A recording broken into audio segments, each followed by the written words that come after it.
नमस्ते दोस्तों। तो छोटे से वीडियो में हम चैप्टर 2 को अपने ख़त्म करेंगे, सॉरी चैप्टर नंबर 3 को, जिसमें हमारा 6th point nominal GDP and real GDP और 7th point GDP at current prices, sorry जो हमारा 7th पॉइंट है वो है जीडीपी एंड वेलफेयर, ये बचा हुआ था। ठीक है, तो नॉमिनल जीडीपी क्या है? Nominal GDP GDP at current prices को बोलते हैं, मतलब कि जो हमने प्रोडक्ट निकाला है हमारे डोमेस्टिक टेरिटरी में, हमारी कंट्री के जो भी सारी गुड्स और सर्विसेज प्रोड्यूस हो रही है, उसका जो वैल्यू निकाला है वो मार्केट वैल्यू है, और वो जो इस ईयर के प्राइसेस हैं उसी हिसाब से निकाला गया है। तब उस जीडीपी को जीडीपी एट करंट प्राइसेस बोलते हैं। वहीं एक बार मैं ज़रा पेज रोटेट कर लूँ क्योंकि पेज गलत स्कैन हो गया। यानी कि क्वांटिटी इनटू प्राइस, लेकिन price prevailing during the accounting year.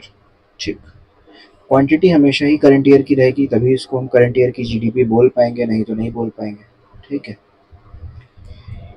जबकि रियल जीडीपी में क्या है, क्वांटिटी तो उस अकाउंटिंग ईयर की है, लेकिन प्राइसेस बेस ईयर के हैं, जिस ईयर को हम एज बेस बना रहे हैं इन्फ्लेशन यानी कि महंगाई कैलकुलेट करने के लिए। किसी भी बैक ईयर, वो पिछला ईयर हो सकता है, 2 साल पहले का, 5 साल पहले का हो सकता है। ठीक है, तो जो हमने बेस ईयर लिया हुआ है उस ईयर के प्राइस जब हम लेते हैं तो वो हमारी रियल जीडीपी होती है। ठीक है, ये रियल जीडीपी कब काम में आती है? जब हम जीडीपी का ग्रोथ डिसाइड करना चाहते हैं, क्योंकि ग्रोथ केवल क्वांटिटी से होती है, प्राइसेस से नहीं। लेकिन क्योंकि हम यहाँ पे वैरायटी ऑफ चीज़ें ले रहे हैं, सारी तरीके के गुड्स और सर्विसेज, इसीलिए उनकी क्वांटिटी को हम ऐड अप नहीं कर सकते ऐसे सीधे कि 4 लीटर ऑयल है ना, और 5 कार, इन सबको हम जोड़ के 9 नहीं कह सकते कि 9 कार और ऑयल। तो इसीलिए हमें उनके उनके प्राइसेस को मल्टीप्लाई करके उसे रुपी में वैल्यूएट करना पड़ता है। तो जब हमें प्राइस से मल्टीप्लाई करना कंपल्जन हो जाता है और हम किसी बेस ईयर से अभी की ग्रोथ जानना चाहते हैं जीडीपी की, तो हमारी प्रॉब्लम ये होती है कि प्राइस भी बदल गए हैं तब से अभी। तो इसीलिए कई बार हमें रियल जीडीपी चाहिए होती है, यानी कि उस बेस ईयर के प्राइस से ही हम नई क्वांटिटीज़ को अलग अलग मल्टीप्लाई करते हैं, ताकि दोनों में प्राइस का इफेक्ट बदले ना, वो सेम रहे। केवल क्वांटिटी यानी प्रोड्यूस कितना बढ़ा है ना, गुड्स एंड सर्विसेज ओवरऑल कितनी बढ़ी हैं, वो पता लग सके। ठीक है, ये तो हो गया आपका जीडीपी रियल वाला और नॉमिनल वाला। जीडीपी जो नॉमिनल वाला है वो क्या है, एट करंट प्राइसेस, और रियल वाला क्या है, एट बेस ईयर प्राइसेस। देखिए यहाँ पे 2011-12 और 21-22 दिया है। 11-12 बेस ईयर है, 21-22 करंट ईयर है इनके लिए। ठीक, अब वीट जो है पहले 20 टन, 100 मीटर और 5 टन था क्वांटिटी में, अभी भी यही था। ठीक, सॉरी, यहाँ पे क्वांटिटी शायद नए ईयर की लिए, प्राइस पुराना और नया लिया है। पहले 100 पर टन था, 10 साल पहले 1000 पर टन है।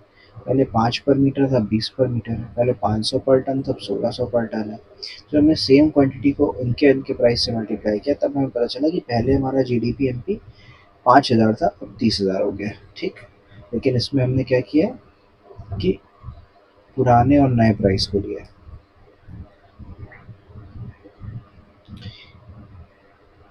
अब कभी कभी ऐसा होता है कि प्राइस पुराना ही रहेगा, क्वांटिटी तब से अब बदल गई, तो उसमें क्या होगा, रियल जीडीपी निकलेगी 5000 और 9000। ठीक,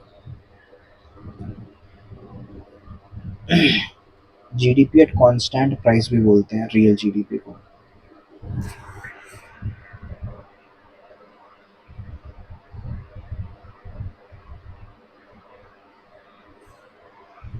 इसके बाद कन्वर्जन कैसे होता है? भाई मान लीजिए को रियल जीडीपी चाहिए, या जिसे कांस्टेंट प्राइस कहा जाता है, तो नॉमिनल या करंट प्राइस वाले को प्राइस इंडेक्स से डिवाइड करेंगे और 100 से मल्टीप्लाई कर देंगे। ठीक, ये प्राइस इंडेक्स क्या होता है? ये पुराने प्राइस से नए प्राइस पे कितनी महंगाई बढ़ी है, इन्फ्लेशन बढ़ा है, ये बताता है। ठीक, मान लीजिए इंडेक्स नंबर या करेंट प्राइस इंडेक्स 400 है और करंट प्राइसेस पे जीडीपी 200 है, तो हम 200 बाय 400 इंटू 100 कर देंगे, तो हमारी जीडीपी एट कांस्टेंट प्राइस यानी कि रियल जीडीपी निकल आएगी। ठीक,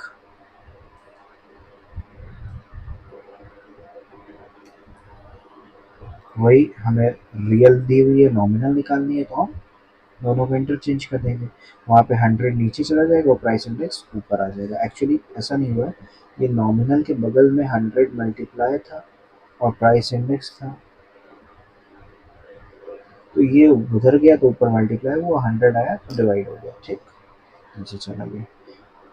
अब आता है आपका 7th पॉइंट, यानी कि जीडीपी एंड वेलफेयर।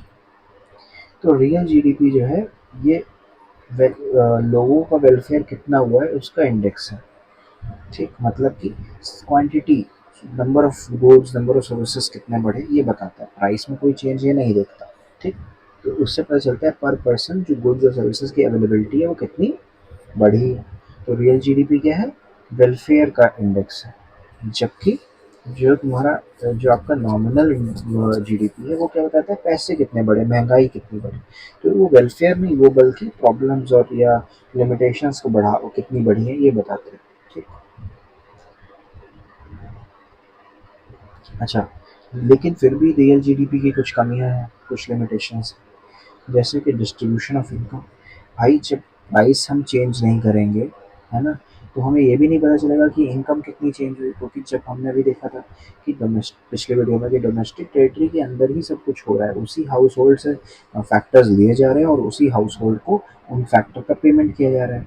तो जब हम प्राइस बढ़ा हुआ नहीं देख रहे हैं, लेकिन हम देख रहे हैं उसका दूसरा इफेक्ट तो हो रहा होगा, जो एक्चुअली में प्राइस बढ़ रहा है उसकी वजह से वो गुड्स बेचने वाले, बनाने वाले लोगों की, जो जिनका लैंड लगा है, जो वेजेस पा रहे हैं, उनका कैपिटल लगा है, जो एंटरप्रेन्योर है, उनकी इनकम तो बढ़ रही है। तो वो डिस्ट्रीब्यूशन ऑफ इनकम को खराब कर देता है। ठीक, एक साइड बढ़ रहा है, दूसरी साइड नहीं बढ़ रहा है। कॉम्पोजिशन ऑफ जीडीपी, कई बार जीडीपी का कॉम्पोजिशन वेलफेयर ओरिएंटेड नहीं होता है। जैसे कि डिफेंस गुड्स बढ़े मान लीजिए, तो जीडीपी बढ़ेगी, लेकिन क्या डायरेक्ट वेलफेयर बढ़ा, नहीं बढ़ा। भाई कोई वॉर हो रही है तो ऑफ कोर्स सिक्योरिटी पहले है वेलफेयर से, लेकिन अगर वॉर नहीं हो रही है फिर भी डिफेंस गुड्स का प्रोडक्शन बढ़ाया जा रहा है, तो क्या हो रहा होगा, जो नॉर्मल कंज्यूमर गुड्स हैं वो नहीं बढ़ रहे होंगे, तो वेलफेयर नहीं बढ़ेगा पर जीडीपी बढ़ेगा। ठीक, नॉन मॉनेटरी एक्सचेंज, बहुत बार क्या होता है कि बार्टर सिस्टम चल रहा होता है कुछ जगहों पे, कुछ रूरल इकोनॉमीज में, कि तुम सामान ये वाला ले लो और हमें दे दो दूसरा। तो ऐसी चीज़ों को कोई पेमेंट नहीं हो रहा होता है तो पता नहीं चलता, क्योंकि कैश में पेमेंट नहीं हो रहा, स्पेशली जो फार्म लेबर है। तो ऐसे ट्रांजेक्शन जो है अनरिकॉर्डेड रह जाते हैं और जीडीपी अंडर एस्टिमेट हो जाती है, मतलब जितनी होनी चाहिए उससे कम दिखती है। ठीक, तो इसीलिए वेलफेयर का इंडेक्स नहीं है। क्या पता बार्टर सिस्टम बहुत बढ़ गया हो, लोग चीज़ें बना तो रहे हैं, आपस में एक्सचेंज भी कर ले रहे हैं, वो खुश हैं, उनकी लाइफ बेटर है, लेकिन ये पता नहीं चल पा रहा है। तो इसीलिए जीडीपी कई बार उतना अच्छा इंडेक्स नहीं है। एक्सटर्नलिटीज़, कई बार क्या होता है, बाहरी जो चीज़ें हैं, इम्पोर्टेड गुड्स, उन तरीके की चीज़ें जो होती है ना, इन्वायरमेंट अच्छा होना, जैसे कि किसी मिस्टर एक्स ने जो है गार्डन बहुत अच्छा बना दिया। अब मिस्टर एक्स के गार्डन अच्छा बनाने से मिस्टर वाई को भी फायदा हो रहा है ना, उन्हें उनके घर के भी बगल में अच्छा गार्डन दिख रहा है। ठीक, तो ऐसी चीज, लेकिन मिस्टर वाई के उसके लिए पे कर रहे हैं नहीं, खर्चा तो केवल मिस्टर एक्स ने किया। तो कई बार एक्सटर्नलिटीज भी होती हैं जिसकी वजह से पॉजिटिव भी होती है, नेगेटिव भी होती है। जैसे कि पोल्यूशन, एयर पोल्यूशन बढ़ रहा है, फैक्ट्रीज बढ़ रही हैं। अब लोग तो कहेंगे भाई कारें बढ़ी, इकोनॉमी बढ़ी, जीडीपी बढ़ी, लेकिन एयर पोल्यूशन बढ़ा, लोग जो है उतने अच्छे से खुशी से नहीं रह पा रहे हैं। तो कई बार लोगों का वेलफेयर नहीं दर्शा पाता है जीडीपी। ठीक, चलिए इसी के साथ हमारा ये चैप्टर ख़त्म होता है। अगला चैप्टर हमारा ये इसी को कैलकुलेट करने में ही है। अभी तक हम कन्वर्जन सीख पाए हैं और कन्वर्जन में आने वाली चीज़ें सीख पाए हैं, मतलब कि net factor of income from abroad सीख पाए हैं, जो कि डोमेस्टिक और नेशनल का डिफरेंस है, ग्रॉस और नेट का डिफरेंस यानी कि डिप्रिसिएशन सीख पाए हैं। ठीक, मार्केट प्राइस और फैक्टर कॉस्ट का डिफरेंस यानी नेट इनडायरेक्ट टैक्स सीख पाए। मतलब अगर हमें ये 8 एग्रीगेट्स में से कोई एक पता है तो उससे बाकी 7 में कैसे पहुंचना है, अभी हमने ये सीखा है। लेकिन जब हमें सब कुछ रॉ दिया और उससे हमें किसी एक एग्रीगेट पे पहुंचना हो ताकि हम जो सा निकालना चाहें वो बाद में निकाल लें, वो हम देखेंगे कैलकुलेशन में। यानी कि हमारा जो अगला चैप्टर है, जो मोस्टली न्यूमेरिकल चैप्टर है, लेकिन फिर भी हम इसको एज थ्योरी भी अभी कवर करेंगे। न्यूमेरिकल में फिर से ऑब्वियसली ये सब कुछ कवर करा जाना है। चैप्टर नंबर 4, जो भी हमारा 2 से 3 वीडियो में जा सकता है। कितने न्यूमेरिकल्स है देखिए, सब आपको प्रैक्टिस करने हैं, इससे आप नहीं बचने वाले। मेथड्स ऑफ कैलकुलेटिंग नेशनल, ये आपका 2 से 3 वीडियो में जाएगा। चलिए अभी के लिए इतना ही, मिलते हैं अगले वीडियो में। धन्यवाद।